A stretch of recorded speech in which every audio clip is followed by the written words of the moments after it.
Welcome to this weekly webinar of Rabbi Pinchas Winston.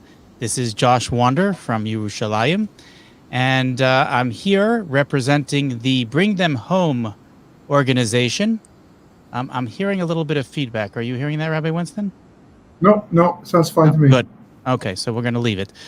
This lecture this evening is going to be in memory of Ari Fuld, Hashem Yikom Damo, my friend who was murdered 2 years ago today. Today's his yahrzeit. He will not be forgotten. And we also work, for the first time, we are going to be also working in conjunction with Israel 365 and Israel 365 News. So we welcome all the viewers from them as well. Let me do a short introduction for Rabbi Winston. That doesn't really need an introduction, definitely for those that have been following him. But for those newcomers, Rabbi Winston was born in 1959 in Toronto, Canada. His professional field prior to attending yeshiva was architecture and graphic design. He attended yeshiva Esha Torah in the Old City of Jerusalem from 1982 to 1988. He received his rabbinic ordination in 1988 from Rabbi Avram Kovshitz and Rabbi Noach Weinberg of Esha Torah in Jerusalem. Rabbi Winston has taught in a variety of yeshivot and seminaries: Esha Torah Toronto, Esha Torah Jerusalem, Neve Yerushalayim Seminary, Neve Tzion in Telstone. He has lectured in Canada, the United States, England, and gives regular weekly classes in Jerusalem and Ramat Beit Shemesh. Over the past 20 years, his works have become focused on the topic of the end of days, and he includes Kabbalah, Gemara, and Midrashim in his works, thus intertwining ancient texts with modern issues. He has published more than 100 works and many online articles. He also writes a weekly publication called Perceptions on the Parsha. And this webinar is going to be called Yom Kippur, Succos, and the War of War. So we welcome Rabbi Winston. All right, thank you very much. It's actually quite a transition that we go through. We started with Rosh Hashanah this last Shabbat, and the Sunday night, God willing, will be Yom Kippur, and that will be followed by the holiday of Sukkot.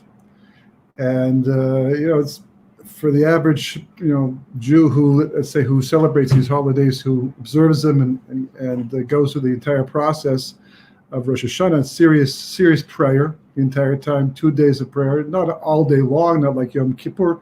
And we have Yom Tov meals, festive meals, and it's on one hand it's a very serious day. On the other hand, it does feel like a festival to some degree. But we also know we're being judged. This is the first day of the new year, 5781 this time, and that our lives are in the balance. Although it may be hard for some to believe because they say they come back year after year after year.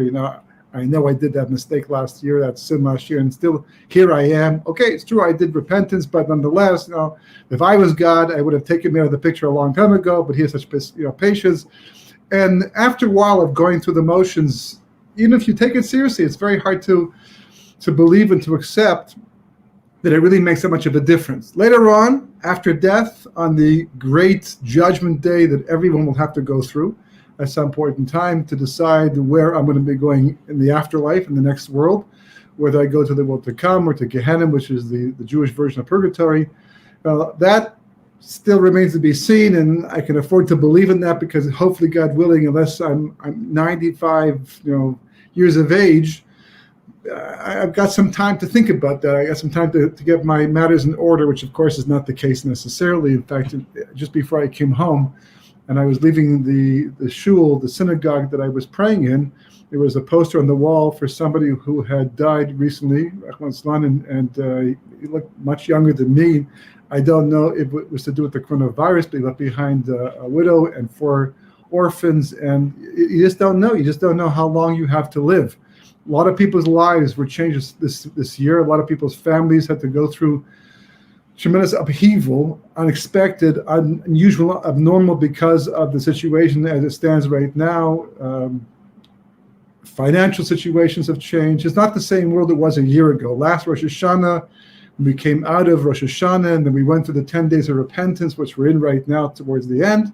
And we went through Yom Kippur. We came out, and we were hoping for a good year. We had no idea. We could not see down the road that 6 months later, or that we would have to persevere through a situation like this, and our lives would change so dramatically. And Yom Kippur is a very, very serious day. It's a day that we actually fast the entire day, if a person's healthy enough to do so, and we spend a lot of time in synagogue. Some people don't leave the entire day. They go at nighttime, go home, and go back the next morning, but they'll stay there the entire day until the end of the day. There'll be a break, depends upon what time you start. Some people start early, they have a break. Some people don't have a break in the middle. But it's a very long day. It's a very serious day. And you get out of it what you put into it. That's the basic rule. If a person approaches it like, I got to put up with this day, and I'll do what I have to, and maybe I'll use my machzor, maybe I won't, maybe I'll pray fervently, right? I personally have found the day goes by much quicker and much more meaningfully if you actually use the opportunity of prayer to talk to God and to connect. The more involved you become, the more you use up the time in a very meaningful way. You just don't know the passage, don't notice the passage of time that much. So it's certainly a day that a person could take more seriously and put themselves into. But when it's over, there's tremendous exuberance. You paid your dues, so to speak. You fasted, you prayed. For 10 days, you were saying Succos. These are the special prayers we say in advance of the morning service every day from a week before Rosh Hashanah until the day before Yom Kippur. It's a lot of work, a lot of focus, a lot of intensity, religious intensity, and a person, it's like the same, Havdil, when you have people who go, through college courses. It's the last year. For 3 years they've been putting up with the situation, and they've worked hard. And you see what happens the moment they graduate. They throw their hats up in the air and they celebrate. And there's a tremendous release, and people head for the bar sometimes or for the beach, but there's like a tremendous release. And certainly on Motzi Yom Kippur, when Yom Kippur goes out, it's a time for tremendous joy. The Rabbi teaches that if a person feels that joy, that's usually a sign that they were judged favorably.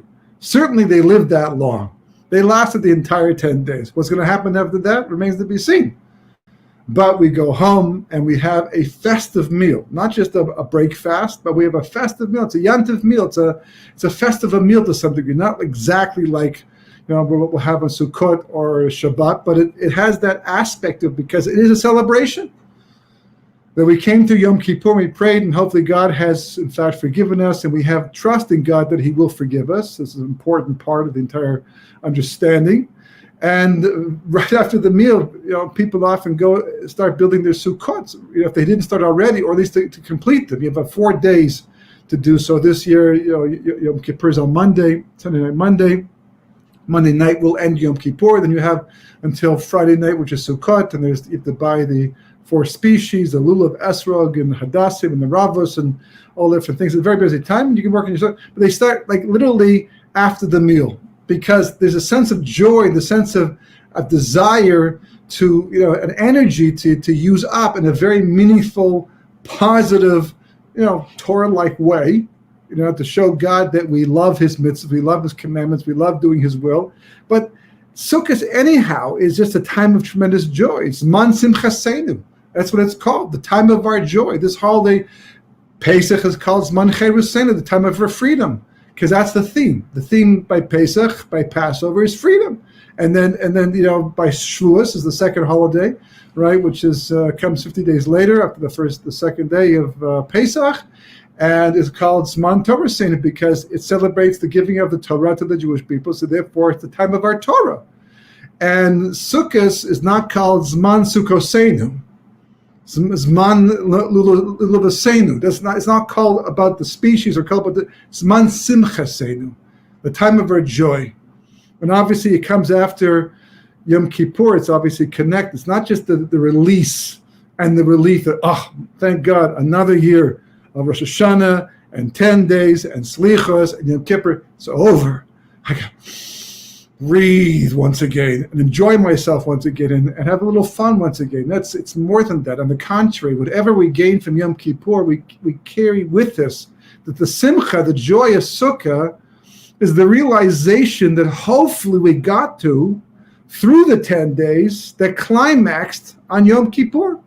That clarity, angelic clarity. That's why we can say the second verse of the Shema out loud like the angels. Baruch Shem Kavod Malchuso Ve'olam Ve'ed. Blessed be the name of his glorious kingdom forever. Normally we whispered that because we're told the angels, they're the ones who say those words. They don't like when we steal their line. So we don't do it all year round except as a whisper. But on Yom Kippur, because we're like angels, we have the clarity of angels. We rise to such a high spiritual level. We're looking down on life in a sense. We can see it much better. It's like a person who, when you're standing on the street, right? You're just one of many people. You can't have much clarity. You can see the person in front of you. You can see him maybe a couple of blocks away, but not more than that. But imagine if you went up on a building right next to where you were standing. There's a glass elevator that opens to the outside, like they have in some of these malls, right? And you're going up the elevator, and as you're going up higher and higher and higher, your vision of the world below you starts to expand. And all of a sudden, you see not just the place you were standing, not just the street you were standing on, but even a few blocks. And you go higher yet, if your vision is pretty good, then you can see even more. And you see that, eventually you see the whole city. It's like an airplane. The airplane takes off. At first, you only see the runway and the airport. And then as you go higher, you see the area of the airport. And as you go even higher yet, you can see the whole city eventually. It looks like a little toy city. It's like everything's just moving around like little toys. And that type of clarity is what Yom Kippur is supposed to give to us. And then somehow Sukkos is supposed to concretize it. Because we all know how hard it is to change. Well, you have to want to change first of all. And then you have to go through the motions. The way the brain works, it doesn't just change on the spot unless something very dramatic happens to change a person. Usually when that happens, it's not usually so positive. Then fears develop and anxiety develops. But positive conscious change takes time. So we began the process back at the beginning of Elul, a month in advance of Rosh Hashanah. If you took it seriously, blow the shofar, right? We said with David, special prayer at the end of the morning and evening service, the afternoon for the Sephardim. And hopefully this is impacting our consciousness and getting us to change. But we're still going to work, and we're still doing our things and going to the club and working out and whatever we do. We can still afford to make jokes and have some little levity. And it's kind of hard to get into it. I mean, the old days, they took it seriously. Today, it's harder. It's a very, very, very distracting world today. And there's so much, pulling at us from different directions. As, we went through Elul, but did we really change? So comes Rosh Hashanah, and we're more serious. Because as Yom Adin, you have to show, you can't show God and say, I know it's Rosh Hashanah, but quite frankly, I've been here, done this before. I've been here, done it. More than likely, I'll be here again next year, God willing, but no, it's like you can't do that because you don't know. You're a little scared, maybe I just showed God something I shouldn't have showed him. Now this year he'll make good on his promise to judge me, maybe in a negative way, just like the Torah talks about. So we take it more seriously. And even the 10 days we take more seriously. And obviously depends upon the environment that you're in. I can tell you for sure that during the week of 9/11, that was during the week of Slichos, the people who did not make it to that building on time because they were saying Slichos that morning, was a different Slichos. It was a different reality. For everybody, it was a different Rosh Hashanah that year, very different. Just like with the coronavirus in the beginning. There was Pachad Mavis, a fear of death. Today, not so much. People are dying, people are getting sick, but it's been a while. We got used to some little, cognitive dissonance, and we don't believe to the same degree. We're not so afraid anymore. But you have the Aseres Meitshuv, and if you're in an environment where people are taking it serious, and you take it serious too. If you don't take it serious, then you don't really use it much either. Then comes Yom Kippur, and hopefully by Yom Kippur, with the hitting on your chest for the sin I committed by doing this thing, and for the sin I committed by doing that thing. And hopefully that's going to affect you and make you want to change, but it's just one day. And I can tell you, for that day, the old joke used to be, people fast and they're like righteous people on that day, become, a place where people group together to have a meal, to break the fast. All of a sudden people are grabbing your food as if they forgot what they accomplished in Yom Kippur, because bad habits are hard to break and you're hungry. To carry with you that momentum into the next year and to stay with it. How many people have resolved, I will not do that sin again? Next year when I stand here and I hit my chest, I'll have the pleasure of knowing I don't need to really do it. I have to do it anyhow, but I won't need to do it because I hereby resolve this is not going to be my sin next year. And here we are next year going, I can't believe I did that again. I had to hit my chest once more, sincerely, because I'm also guilty of that thing as well, because change is hard to make. We know that. And we need a lot of motivation. So the Torah gave us an opportunity to try to concretize the growth of Yom Kippur, the 10 days of repentance that precede that, by giving us a holiday Sukkot. The Sukkot is trying to instill within us and to allow us to live out that knowledge and experience. So off the bat, there's one very important thing to point out. The Sukkah, actually a famous story about this. The Sukkah is only for 7 days. In the diaspora, it's 8 days long for the extra day. But basically, it goes up. It's amazing. Pesach is very similar. Passover is very similar. You clean for 2 weeks, lasts a week, and you have to put it all away the next week, basically. Some people have thought about keeping Pesach for 2-3 weeks just to enjoy not to put away and go back to the way they were, because they work so hard to get ready for Pesach. And you work hard and you put in the money and expense to buy your 4 species, your arba minim, and to build your sukkah, to decorate it, and et cetera, and it lasts all of 1 week. So there's a true story in New York, where someone built a sukkah on their balcony, and a neighbor complained. They said, "You can't do that. This is like the public domain. I don't want to see that booth you've built on your balcony." And they took him to court. And the judge agreed with the person who complained and said, "You have 8 days to take it down," which, of course, was the end of Sukkah, right? It was the end of the holiday. The judge, he accomplished both opinions. He was able to satisfy both in the end, except for the guy who probably wanted to take it down right away. But it's like all this work. But the person who goes into the Sukkah, of course, he or she existed long before the sukkah went up every year. And when the sukkah goes back down again and gets put away, that person will continue on after that as well.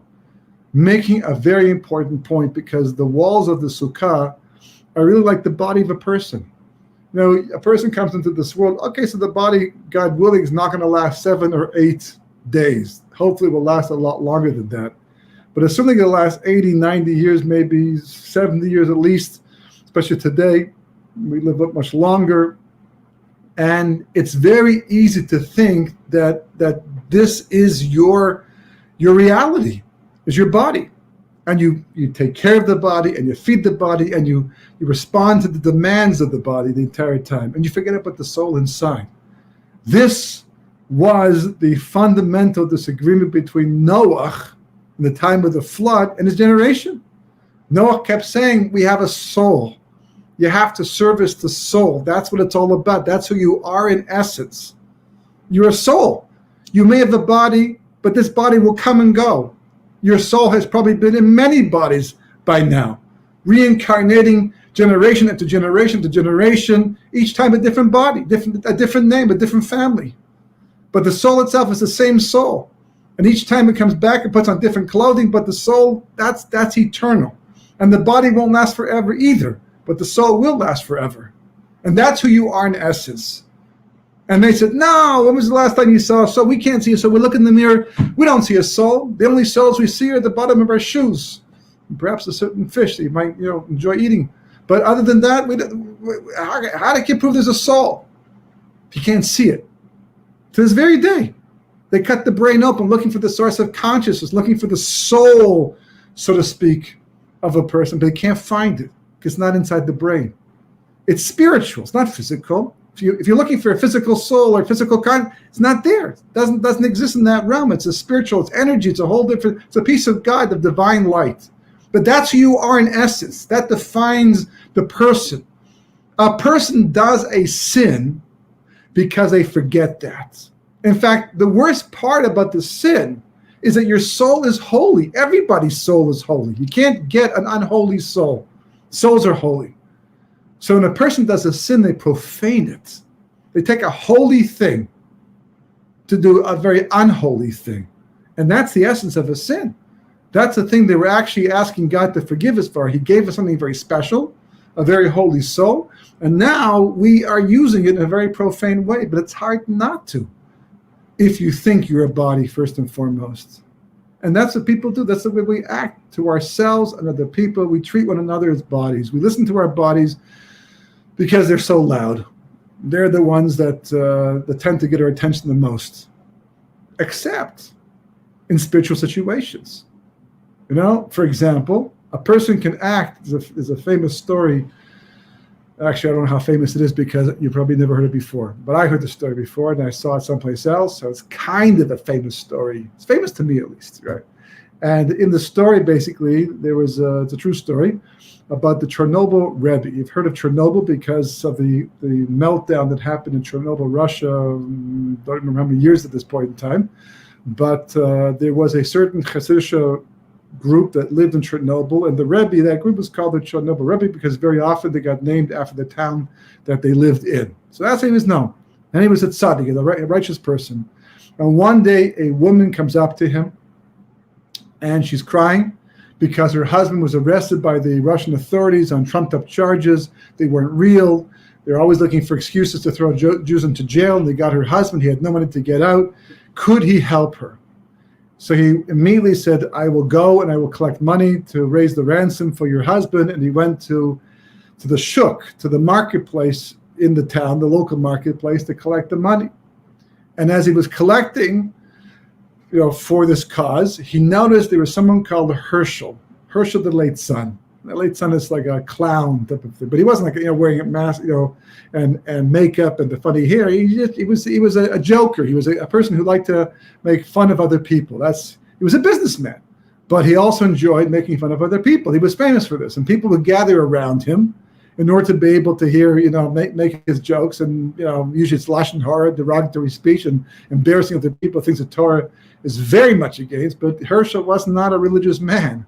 On the contrary, he was very secular. So for him, it was no big deal. And when the Rebbe spied Herschel down the street, he immediately did a 180 because the last thing he wanted to do was cross paths with Herschel because Herschel was going to start attacking him and making fun of him. But it was too late. Herschel spied him and immediately ran after the Rebbe to make fun of him. And his entourage followed him as well. And when he caught up with the Rebbe realized there was no place to run at this point in time. And Herschel, very politely, but obviously setting up a joke, says to the Rebbe, what is the Rebbe doing in the marketplace today? Please, pray tell us, pray tell. And he says, I'm coming to collect money for a man who was thrown to jail by the Russian authorities for no reason. And his wife has come to me asking me for help, and I came to the market to try to raise the money necessary to get him out of jail.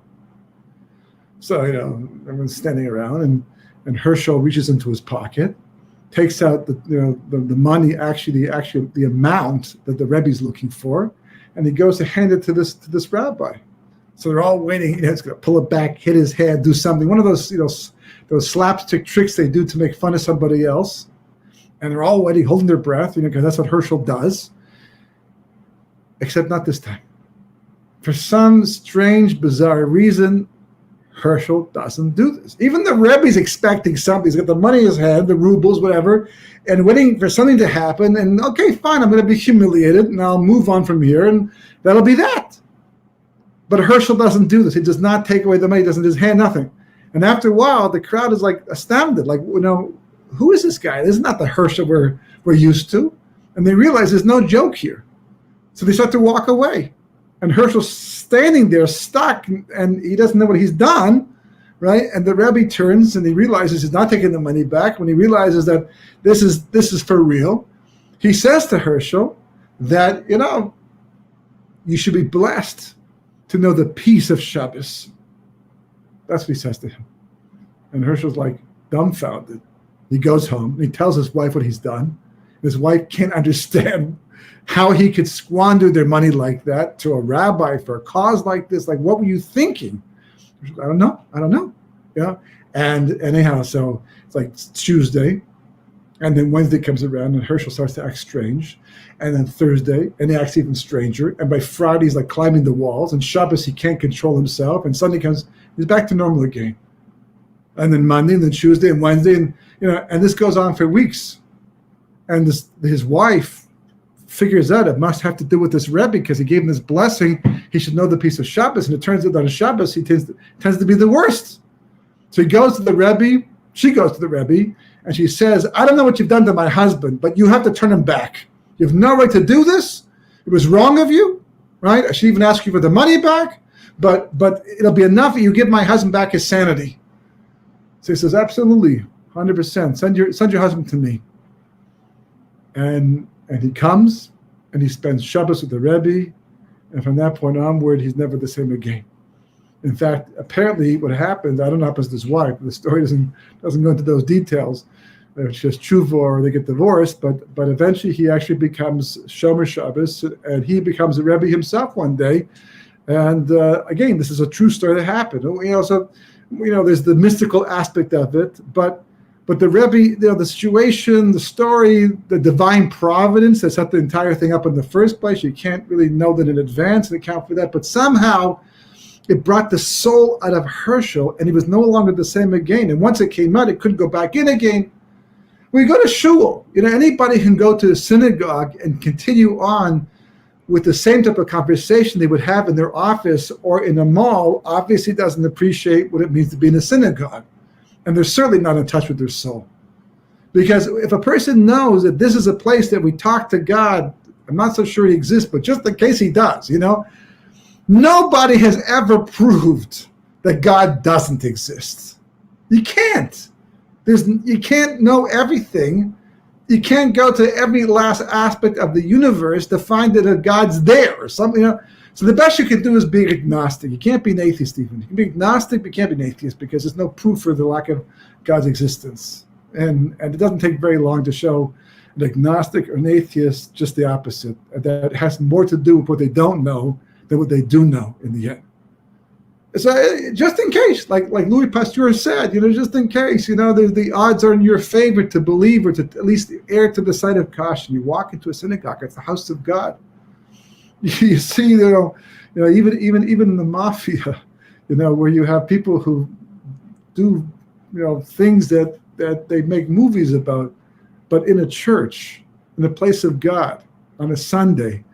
This, it's a contradiction, it's hypocrisy, but there's a sensitivity because that's the way they were raised. The Havdil, we're supposed to know that there's a God. That's our job. It's been Or L'Goyim. But even if a person's in doubt, but you're in a place where people believe there is a God and this is devoted to God, so it should draw your soul out. It should make you different as an individual than you might otherwise be, let's say, in a mall. Or in a secular place. You go to the beach, it brings out the body. The soul gets squashed, gets pushed back inside. You go to the mall, it doesn't talk to your soul, unless you go into a religious store to buy tefillin or something. But you're going shopping, it talks to the body. You're buying clothing for the body. You're buying accessories for the body. It's a body's place. It was designed for the body. Everything about the mall is talking to the body. The soul's like, okay, I'll just have to bide my time until we get back to what we have to get back to once again. And that's what Succos teaches us about. It teaches us that we are first and foremost a soul. Rosh Hashanah, we come in as bodies. We're used to being bodies. That's how we live all year round. That's what, especially today. Once upon a time, it was different, because you had to work on the land and to produce the food that you're supposed to survive, and you struggle for survival. And if you were a Jew, you often lived in fear of your life, living in the diaspora, and then life became a lot easier. and not just easier, but technologically advanced.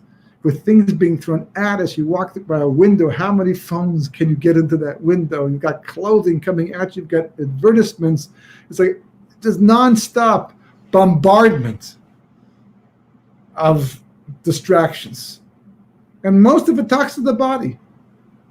As a result of that, the soul gets, squelched, it gets pushed back inside. In Rosh Hashanah, it's a spiritual experience, it's a serious environment. So then, it starts to draw the soul out of us a bit more. Yom Kippur, for sure. Yom Kippur, such an extent, they have the reverse problem. It's not even a problem. The reverse situation. Now you're more a soul than a body. And that's what makes you like an angel. You don't eat on Yom Kippur, not because you're mourning the loss of the temple, like on other fast days, not because you pain, even though it's called Inui, the Torah said, but not because you pain, like other fast days do, to remind you that this is not a perfect world. You fast on Yom Kippur because angels don't need to eat. And you stand together with your feet for long periods of time because angels are called omdim, because they stand in one spot the entire time. All the things that we do, we even wear white on Yom Kippur because we're trying to be like the angels. Do angels wear white? But as far as we're concerned, it reminds us of the angels. That's Yom Kippur. You get to the opposite perspective. Now you're looking at yourself more like a body. Now you're, more like a soul. Now you're coming out of Yom Kippur, going right to the Suda, which of course is to feed your body, which has been fasting the entire time. It's worthwhile as you sit down to eat. Take it slow. Look at it. When you make your blessings over the food, make them slowly and seriously. Approach your Motzi Yom Kippur meal like a soul. And give your body a treat, like Shabbos is supposed to do. And that way, when you come into Sukkot, you come into the holiday of Sukkot, then you're more prepared for the experience, because it turns out the word simcha, for example, there's two words that we use primarily in Judaism to describe this type of a joy. There's lots of words for joy, but there's two words we use in terms of halacha. One is simcha and one is oneg. Oneg is more like pleasure. Simcha is joy, right? And as the Gemara says, today there's no simcha, there's no real joy, except in the Dalit Amos of halacha, doing living by Torah law. That's the source of joy. Try and convince that to somebody who's not there yet. That's not an easy sell. Right, and eating wine and meat. What if you're a vegetarian? What if you don't like wine? What do you like meat? Well, it's not the wine and the meat. It's not the taste of the wine and the meat. It's the fact that it ties it back to temple times, when we used to offer sacrifices and bring wine libations. That's what. But the word simcha, as opposed to oneg means like joy, and it's got its own deeper meaning. In fact, the reverse of the word oneg is nega. The word the rabbis point out, nega is like a plague.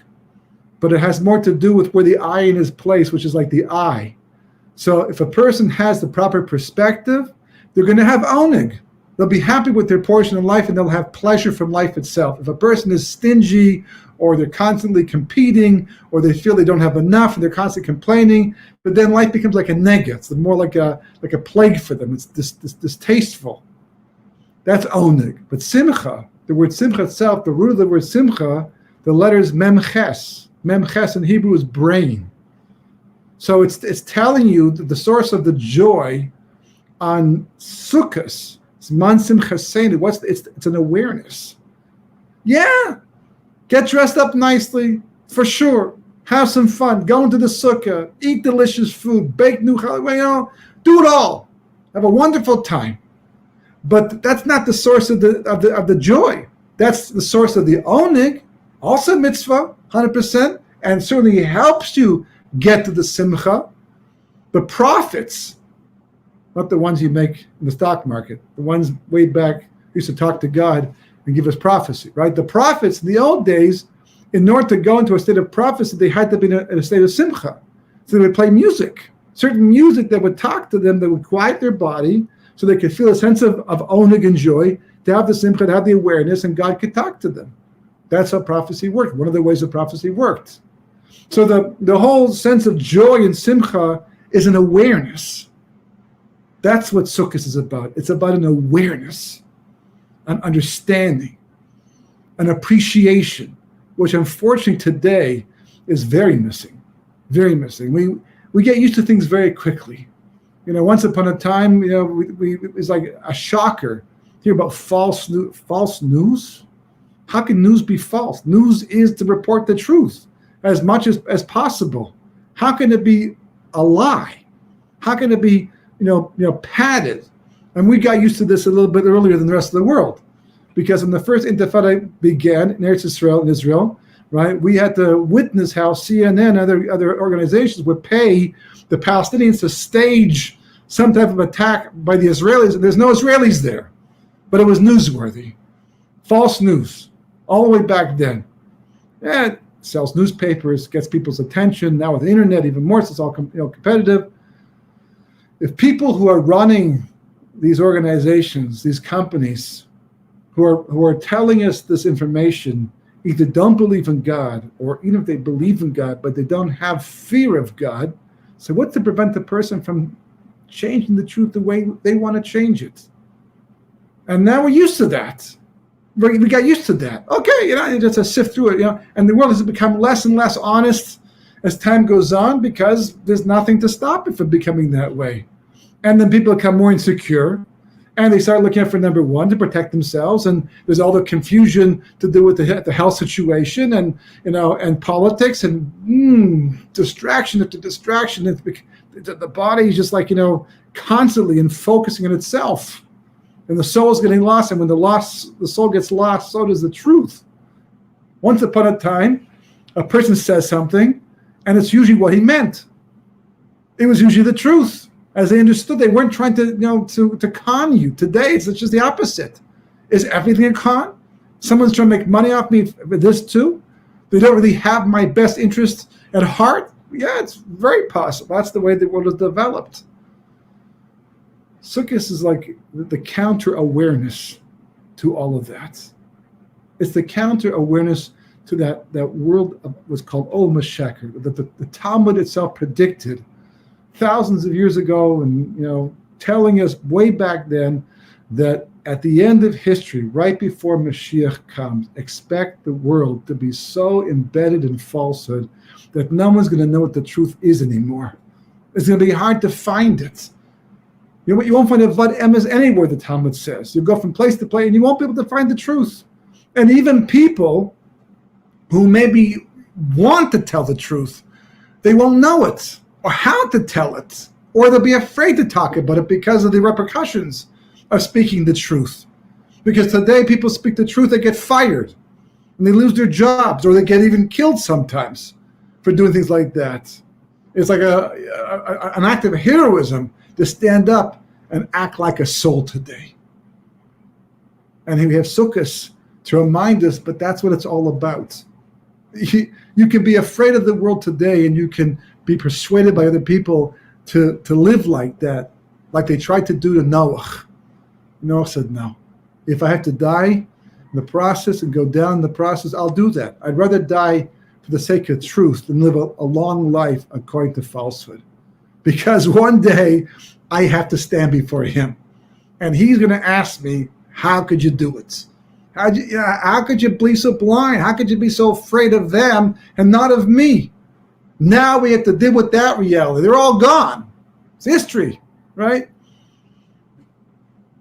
So this is one of the reasons why, even though Sukkot is Man Simchasenu, it's the time of our joy, the Haftarah, the special reading that we do, from the prophets on a day that on a Yantif, a festival, or on Shabbat, we read from the Torah itself. This is the weekly portion. On the holidays, we read from the portion that's been designated by the rabbis for the sake of the holiday itself. Usually thematic. And then there's a special section of the Haftarah, the books of prophets, that's read, or the writings for that matter, that's read on that particular time, because somehow it ties into the theme of the Parsha, or the holiday specifically. Now, you would think, I would think certainly, that if we were to read about the Haftarah, on Zman Simchasenu, the time of our joy, Let's read about the time the Jews went up to Jerusalem on the holidays and celebrated about the sacrifices, all the joy that took place and all the good stuff, happy stuff. Why would the rabbis choose something to focus us on the war of Gog and Magog? The inevitable war of Gog and Magog. Are we going to have it? There are people who hope we won't. There are people who believe that we won't. But the prophets seem to talk about it. Does it have to happen? Well, we have a concept that negative prophecies don't have to come true. But to make them not come true, you have to take it, take care in advance of what they come to do, right? If a negative prophecy comes to fix something, but you fix it, first, so that negative prophecy can be abolished. For example, we find in the story of Yonah, which we read on Yom Kippur, that's the Haftarah, we read on Mincha on Yom Kippur, the famous story of Nineveh. Nineveh was a city that was doing terrible stuff. Now, according to tradition, after the Egyptians died in the sea, Pharaoh himself did not go in, and therefore he witnessed the destruction of his army. He could not go back home anymore. He didn't want it. There's nothing to go back to. What happened to all of our sons? And why are you still here? Instead, he went to Nineveh. I don't know if he went directly there, but he went to Babylonia and to Nineveh, and eventually became the leader, the king of Nineveh. And Yonah is told to go speak to the people of Nineveh and tell them that unless they change their lives, unless they get with the program, God's going to destroy this massive, massive city because of all this sins, because there's only so much you can do for so long before God lowers the boom. And of course, at first, Yonah does not want to go because, according to tradition, that the Jewish people were also doing bad stuff, and he tried to tell them to change their lives, but they wouldn't listen to him. And he's worried that the people of Nineveh would, because the expectations would be less, because they're not Jewish and they're not living by Torah, so they have less mitzvahs to do. And they'll change and it'll reflect badly in the Jewish people. So therefore, what did he do instead? He ran up to Tarshish. He got in a boat, right? And of course, up and down, the boat went up and down. He's sleeping in the hold of the ship where the sailors are trying to fight for their lives. So eventually they wake him up. How could you sleep? It's a metaphor also for the Jewish people. How can we sleep? Look what's going on in the world around us. How can you sleep? And Yonah says, oh, yeah, right. It's because of me. This whole thing's happening. Well, talk to your God. Don't go to sleep. Wake up, and tell him, whatever you're going to do to fix the situation. We're going to drown if you don't do something about it soon. So he says, no, the best thing to do is throw me overboard. And that'll calm the seas. And we're not going to do that. That's murder. We can't do that. Anyhow, the story. You can look up yourself. You can read in Yom Kippur, right? They end up doing exactly that. The seas calm down. The sailors become believers after that. If they didn't believe already, they believed in the God of the Jewish people because they saw him in action right then and there. Yonah gets swallowed by the fish. The fish takes him to the shore. God eventually directs him where he needs to go, and he goes to Nineveh. And he walks through Nineveh, and he says to people, in 30 days, Nineveh is going to be destroyed if the people don't do tshuva, don't repent. And of course, the king on the throne hears this, and he's Pharaoh from way back when, and he says, if he's saying that, you got to take it seriously. So he makes an example. He gets off his throne, he puts on sackcloth, he sits on the floor, puts ashes on his heads as mortars once did, and it is tshuva. The people follow his lead, and they do tshuva too. And of course, God says, okay, good enough for me, what they've done here, and therefore he allows them to go on. And that's what Yonah, he says, you see, now they're not going to believe me because I threatened them and the punishment wasn't there. And they go, it probably wasn't happening anyhow. Not your problem. You did your job. They did their job. Everything is fine. We're good over here. But you can avert a decree, 100%, if you do the tshuva. But the war of Gog and Magog is a very specific war. It's not about a town or a city being destroyed because of all of its sins. And therefore, locally, they have to do tshuva. It's a very specific war. What's it about? That's part of the question over here. What is the war of Gog and Magog about? Is it just to destroy things? So, without getting in too much detail, because it really is a class unto itself. It really has a lot of details, a lot of different opinions to bring into the discussion. But one thing is for certain, the war of Gog and Magog comes to make the final division in mankind. In case you have not been paying attention, it was possible about 25, 30 years ago to sit on a fence. I don't mean a real fence, but a psychological, political, intellectual, philosophical fence. You didn't have to make a decision necessarily to go right or to go left. And you could change your mind. And that's exactly what happens back in Eliyahu's time, by Har Carmel. He says to the Jewish people, make up your minds. You were given free will to make choices. Either you're going to go with God or go with the Baal, go with the idol worship. But don't sit on the fence, have both at the same time. It doesn't work that way. God doesn't like that at all. Take responsibility for your decisions. But for the last 25, 30 years, we did exactly that to a large degree. But as things began to unfold and history began to change, perhaps beginning with 9/11, perhaps starting even earlier than that, it started to polarize people, push people either further to the right, which in Torah usually means towards, Torah values and things like that, or to the left. I'm not talking necessarily politically right now, but from a Kabbalistic point of view, the left-hand side always represents the Gevura, the Tzimtzum, the constriction of God's light, and the absence of belief in God, and being real with Him. And this has been going on for at least the last 20 years and has been intensifying almost every single year. More issues come up, pushing people in one direction or another direction, just like Eliyahu tried to do at Har Carmel. And the war of Gog and Magog basically is when God has pushed everybody to go in the direction they have chosen. He's not going to push them in a direction opposite to what they want to be. He will allow them to go in the direction they want. That's their choice. That's what you're here for. But you have to take responsibility for it.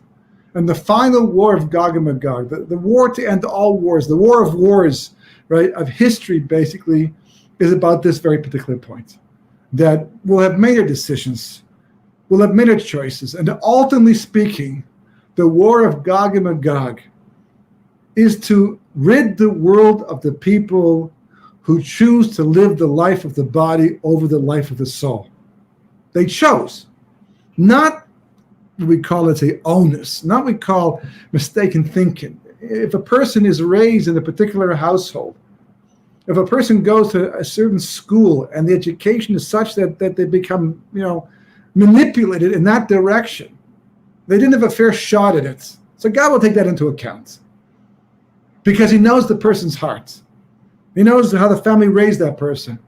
And if that person is relevant to God, that person can be saved too. But the people who could have known better, especially today we have internet, today we have education, it's so easy to find out the truth, which is why the Sitra Achra, otherwise known as a Satan, right, or Satan, in they call it in English, right, is fighting against it with tooth and nail. Why he's just throwing falsehood out left, right, and center, just being bombarded with falsehood. Why? Because it's so much easier today to know the truth. Once upon a time, you had to go to a library, and that wasn't enough. So you had to ask a wise person if you could find one, and then check out different opinions, and then you might give up because it's just too long or too complicated and too difficult to get to the bottom line. But not today. Today you can sit at one spot, and if you're not being manipulated by the search engines, right, who don't want you to see what you're looking for necessarily, but if you are able, to get around that, or at least, go to the sites that give it to you, you already know in advance, you can get to the bottom line, the truth of all of history. This is just one period of time. As major and as distracting as it is, it's just one tekufa in the course of 6,000 years. It will also come and go too, and probably because of the war of Gog and Magog. And the war of Gog and Magog is completely Succos, because the joy, the real true joy a person has in life is by living the life of the soul. It's clear. You can always tell how much a society understands this concept and devotes themselves to it by how much money they have to spend on things like entertainment, right? Or sports or clothing, external material things to keep themselves happy, to keep themselves distracted. But they shouldn't become depressed because they can't find the meaning in life. The more in touch a person is with their soul, the more pleasure they get out of life. And that's one of the reasons why making Aliyah is such a pleasurable thing. 100% it's difficult for the body, without question. There are struggles, just the change of environment. It's the Middle East versus North America or England, someplace like that. That alone is difficult. Change of neighborhood, change of housing, major changes. The body doesn't like change so much. Only upgrading, not downgrading, not having to fight for its creature comforts. But something else happens when you're here, right? Like the land talks to your soul. It's like it draws the soul out. I know one person who, before they became a Baal Tshuva, became someone who returned back to Judaism, came here as a secular Jew and ran away. There's such an intensity. They couldn't understand what it was. They didn't like it, scared them. So they actually left early. They left Israel. They went to Europe after that. They left Israel early. The following year happened to be, through a series of circumstances that were unplanned and certainly unknown at the time, they began to get involved in Judaism. And they realized the best thing they could do was go to Israel, to yeshiva, because it was more intense there, to speed up their process and their transition. And this time when they landed, right? Wow. It's like, wow. It's like, wow. And they couldn't figure out what it was at first, especially since a year ago, they ran from the place and they realized, because last year I came as a body. It wasn't, here's a soul. My soul was just keeping me going, but I wasn't interested in my soul. This year I'm coming as a soul. And this place talks to the soul. It brings it out. And I got to tell you, feeling that brings me joy, not just pleasure, because not all pleasure comes with joy. One of the greatest joys we have in life are our children. There can be also one of the greatest pains we have in life can be our children too. But it doesn't take away from the joy. They are our kids. We wouldn't give them up. Because joy is up here. It's part of the machshava. It's part of the moch, part of the brain. It's an awareness. So that's the reason why Succos focuses on this. It tells us this is what we're working on. This is what we're working towards. And you have to understand, you got to take it seriously. You got to concretize it. You have to take it past Yom Kippur. You have to take it past Sukkot. You have to take it into the year and live your life this way. Because if you don't, when the great war of wars comes to make that final separation between those who belong and those who don't, you might find yourself on the wrong side of the line. And there'll be a lot of surprises and a lot of shocks. So we should merit. It's almost Yom Kippur, Shabbos first, Shabbos Shuvah, right? And Sukkot, God willing, will be next week. We should merit to be able to, to have this awareness, to get this awareness, to work, put the work and the time to achieve it. Because once you get it, it's like you're looking from a higher level, looking down. You can't understand it. You can't even teach it to somebody. You can't tell them about it from down here. But you can't understand the view from that level. But you get it. The pleasure is insurmountable, incomparable. But it also puts you on the same page as God, on the right side of the line. And as a result of that, we can be spared. We can avoid the war of Gog and Magog. And if enough people do it, we can avoid the war altogether. So we have a couple minutes here. If there are any questions, I'll be happy to take them. Great. I'll pull up some of these questions or some comments. The first one is from YouTube. Perry the Sheepy Garza asks, why would the Lord allow reincarnation? Well, I'm not sure why he shouldn't. Reincarnation, certainly from a Torah perspective, is for one reason and one reason only. God is generous. He's merciful. He gives us second chances and third chances and fourth chances. But basically, the point of reincarnation is in order to pick up where you left off in the previous life. Whatever you fix up in the previous life, that stays with your soul forever. You don't come back next life. You don't start from scratch all over again. but you're able to work on the things that were left over. Ideally, you do it in the first lifetime, but we haven't been doing that. So therefore, we require reincarnation in order to allow us to complete ourselves in time for the world to come. Okay, another question, a practical question coming from Facebook, from Batya Bloom. Is it okay to daven, to pray, and say Kol Nidre at home? It's certainly okay, and some people will be doing it. The advantage of being in a minyan for at least Kol Nidre, because what we do is we cancel out our vows and also prepare that we should not have any vows the upcoming year. And in the sense, the three people act like a beis din, which you require for that. But the truth is you can do it all year round. If a person ever makes a vow that they did not say, this is not a vow, and it's to do an admirable thing like a mitzvah or something like that, they can pull together three men, anybody, religious people who keep Shabbos, and ask them to be a beis din. You don't have to even describe the vow. You can just say, I'd like to cancel this, and there's a certain procedure you can go through. So yes, you can daven Kol Nidre at home.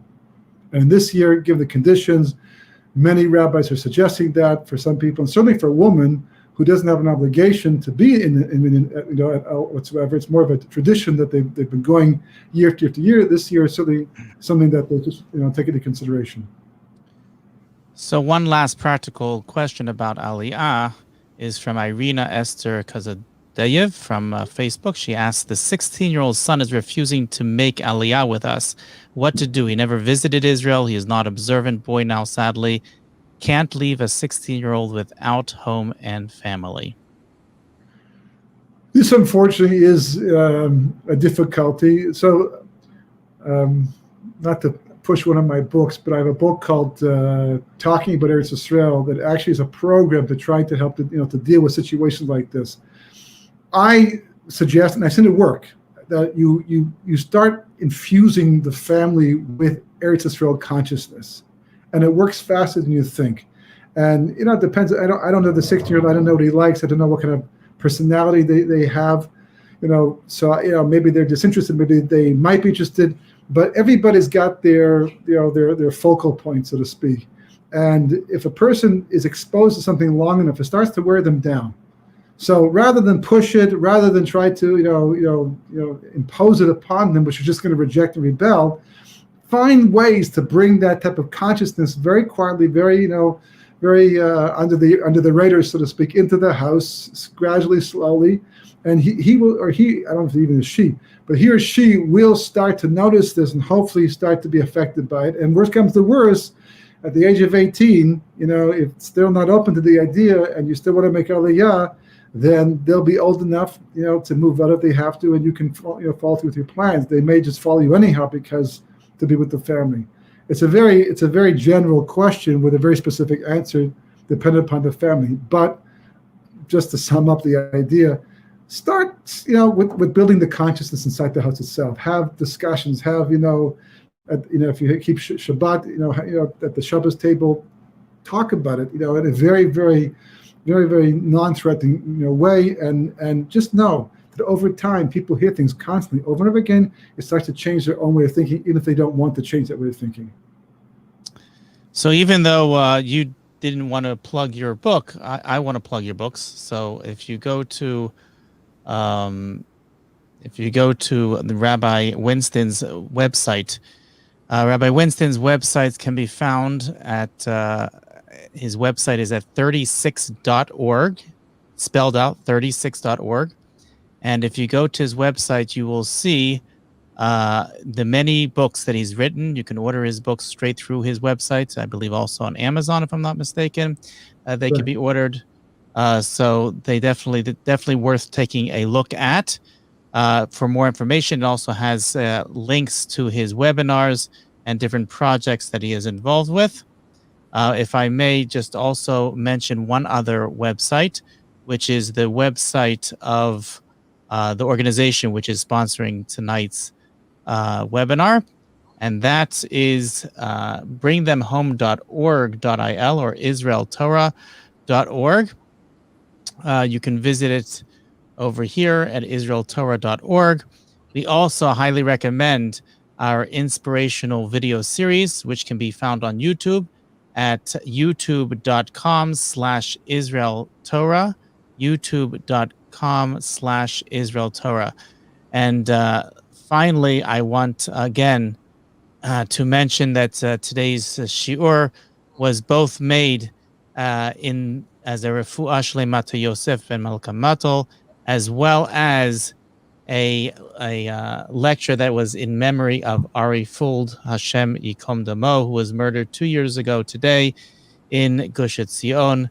He will not be forgotten. Thank you, Rabbi Winston. We wish you a good year, Shana Tova, and a Gemar Chatima Tova, and we look forward to more of your wisdom in the future. Thank you.